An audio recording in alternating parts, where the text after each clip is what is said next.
এই জন্য আল্লাহ তাআলা বলছেন,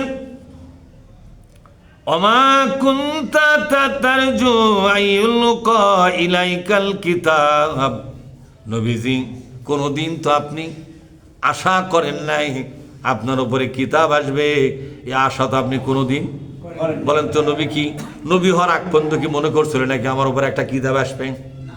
একটা কিতাব আসার জন্য কি আশা করে বসে আসলো নাকি? সার্টিফিকেট দিচ্ছে কে? ওই যে গাড়ি হীরা ছিল না, ছিল কিনা?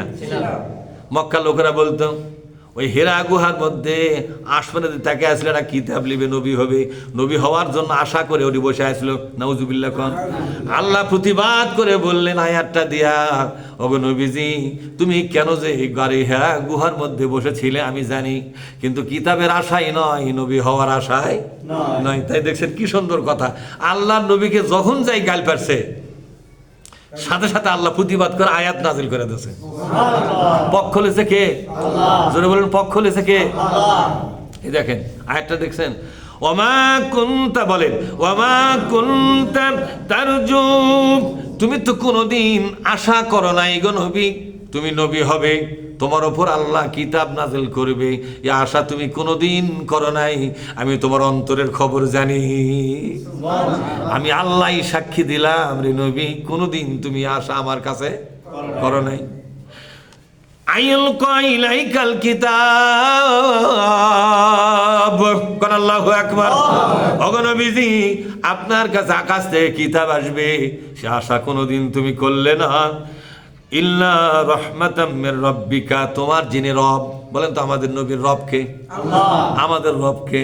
আল্লাহ। আল্লাহ এইভাবে বলছেন, নবীজি তোমার যে রব, আল্লাহর কথা কোয়ার স্টাইল কি দেখছেন? আল্লাহ বলতে পারতো আমি আল্লাহ তোমাকে দিলাম, তা বলে নাই। আল্লাহ কি বলছে? আল্লাহ নবীকে একবারে নিজের সাথে একাকার করে নে বলছে, হে নবী তোমার যিনি রব, তোমার যিনি রব। যখন আল্লাহ নবীকে বলে ওগো নবী তোমার রব হচ্ছেন আমি আল্লাহ, নবীর কলিজাটা উদার হয়ে যায়, বড় হয়ে যায়, নবী প্রশান্তি পায়।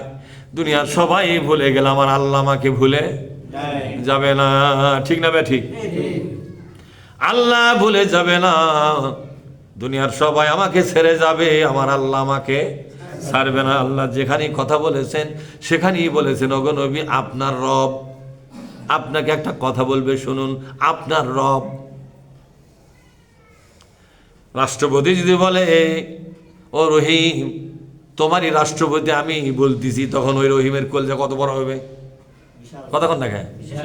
প্রেসিডেন্ট বলতেছে আব্দুর রহিম তোমার রাষ্ট্রপতি আমি বলতেছি শোনো, তোমারই রাষ্ট্রপতি আমি, তখন অবস্থাটা কি দাঁড়ায় বলো তো? সুবহানাল্লাহ বলেন, সুবহানাল্লাহ।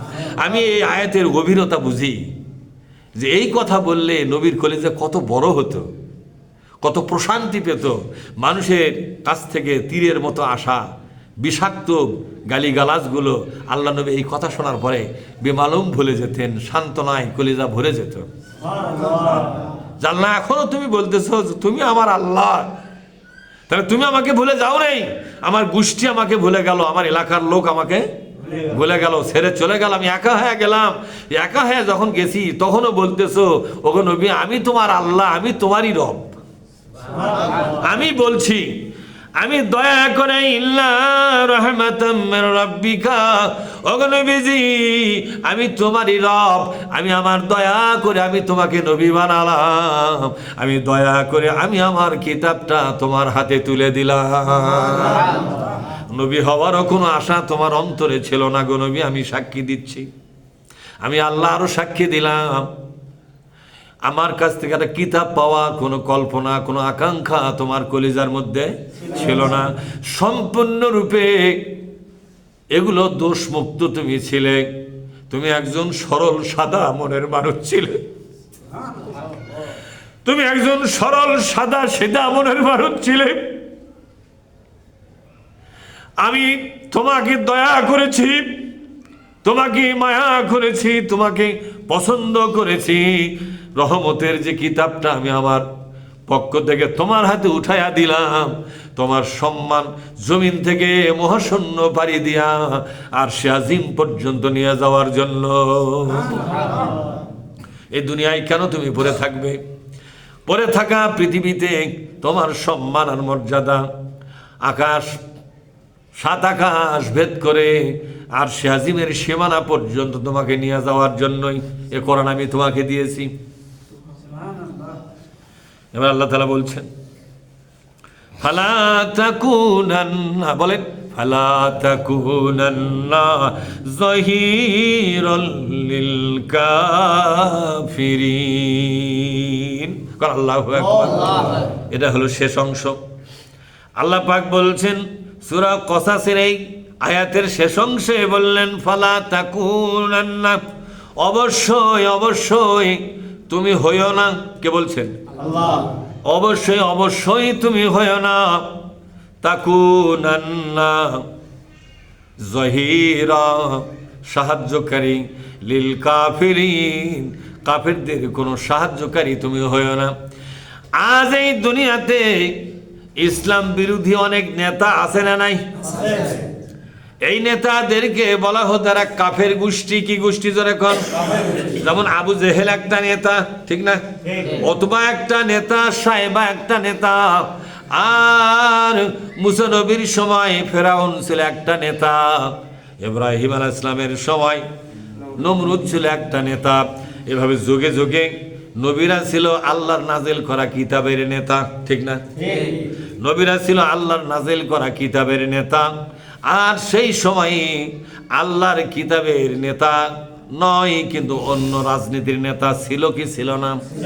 আল্লাহ পাক বলছেন যুগে যুগে আল্লাহর নাজিল করা কিতাবের রাজনীতি করে না যারা, অন্য রাজনীতি করে, মানুষের আদর্শের পার্টি করে, মানুষের আইনের পার্টি করে, এই সমস্ত পার্টির নেতা নেত্রীদেরকে আপনি সহযোগিতা করবেন না, তার পার্টি করবেন না, তাদের কর্মী হবেন না, তাদের নেতা হবেন না, তাদের সহযোগী সমর্থক হবেন না, তাদের ভোটার হবেন না গো নবী। কথাটা নবীকে মেনশন করে বলেছেন, কিন্তু কথাটা সার্বজনীন। কথাটা কি? কতক্ষণ নাকি আপনারা? কথাটা সার্বজনীন। দুনিয়ার সমস্ত ইমানদারদের ডেকে ডেকে বলা হচ্ছে, ও ইমানদারেরা রে, তোমরা যারা ইমান এনেছো আমার কিতাবের ওপরে, এই কিতাব কায়েমের আন্দোলন, এই দল পার্টি বাদ দিয়া, আল্লাহর কিতাবের আন্দোলনকে বাদ দিয়া মানুষের আদর্শের পার্টি যারা করে, মানুষের আইনের পার্টি যারা করে, সেই পার্টি করতে যেও না। ওই পার্টির পক্ষে সমর্থক হয় না, কর্মী হয় না, নেতা হয় না, ভোটার হয় না। যদি তুমি ভোটার হও, যদি তুমি ওইগুলো পার্টি করতে যাও, আমি আল্লাহ পাক আমার বান্দার খাতার থেকে তোমার নামটা ক্যান্সেল করে দিব। এজন্য আল্লাহ পাক বলছেন ফালা তাকুনান্না, বলেন ফালা তাকুনান্না যাহিরাল লিল কাফিরিন, তোমরা ওই সমস্ত নেতাদের সহযোগী হয় না। আপনাদের কাছে একটা প্রশ্ন করি, বাংলাদেশের সকল নামাজি কি কোরআনের পার্টি করে? অনেক নামাজি তারা কোরআনের পার্টি পছন্দ হয় না, তাদের পছন্দ হলো মানুষের আদর্শের পার্টি, ঠিক না ভাই? ঠিক কথা কন নাকি আপনারা? মানুষের তৈরি করা আইনের পার্টি, মানুষের আইনের পার্টি, মানুষের আদর্শের পার্টি তারা করে। নামাজিদের মধ্যে বেশিরভাগ নামাজি কোরআনের দলের দিকে আছে না ওই দিকে আছে? আল্লাহ কি বলছেন? তোমরা ওই দিকে থাকতে পারবে না যদি ঈমান বাঁচাবার চাও। যদি ঈমান বাঁচাবার চাও, ওই সমস্ত মানুষের আইনের দল করতে পারবে না, পার্টি করতে পারবে না। ওই দলগুলো যখনই করতে যাবে তোমাদের পবিত্র ঈমানটা নষ্ট হয়ে যাবে, ঈমানটা সিজ করা হবে, ঈমানটা ভেঙে যাবে। ওযু ভাঙলে যেমন নামাজ হয় না, ঈমান ভেঙে গেলে তোমার আমল কবুল হবে না, ঠিক না? আল্লাহ তাই বলছেন বান্দারে ফালা তাকুনান্না, বলেন আমার সাথে, ফালা তাকুনান্না যাহিরাল লিল কাফিরিন।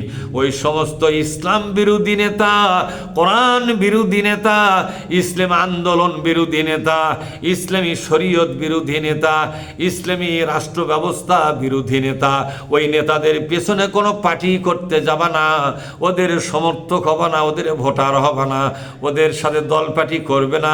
যদি করতে চাও, কিয়ামতের দিন ওই নেতাদেরকে জাহান্নামের যেই জায়গায় রাখবো, তোমরা তাদের সাথে থাকার জন্য, তাদের দল পার্টি করার জন্য একই জাহান্নামে পরস্পর পাশাপাশি থাকবে। মহান আল্লাহ রব্বুল আলামিন আমাদেরকে আয়াত থেকে কথাগুলো বুঝবার তৌফিক দান করুন, আল্লাহুম্মা আমিন।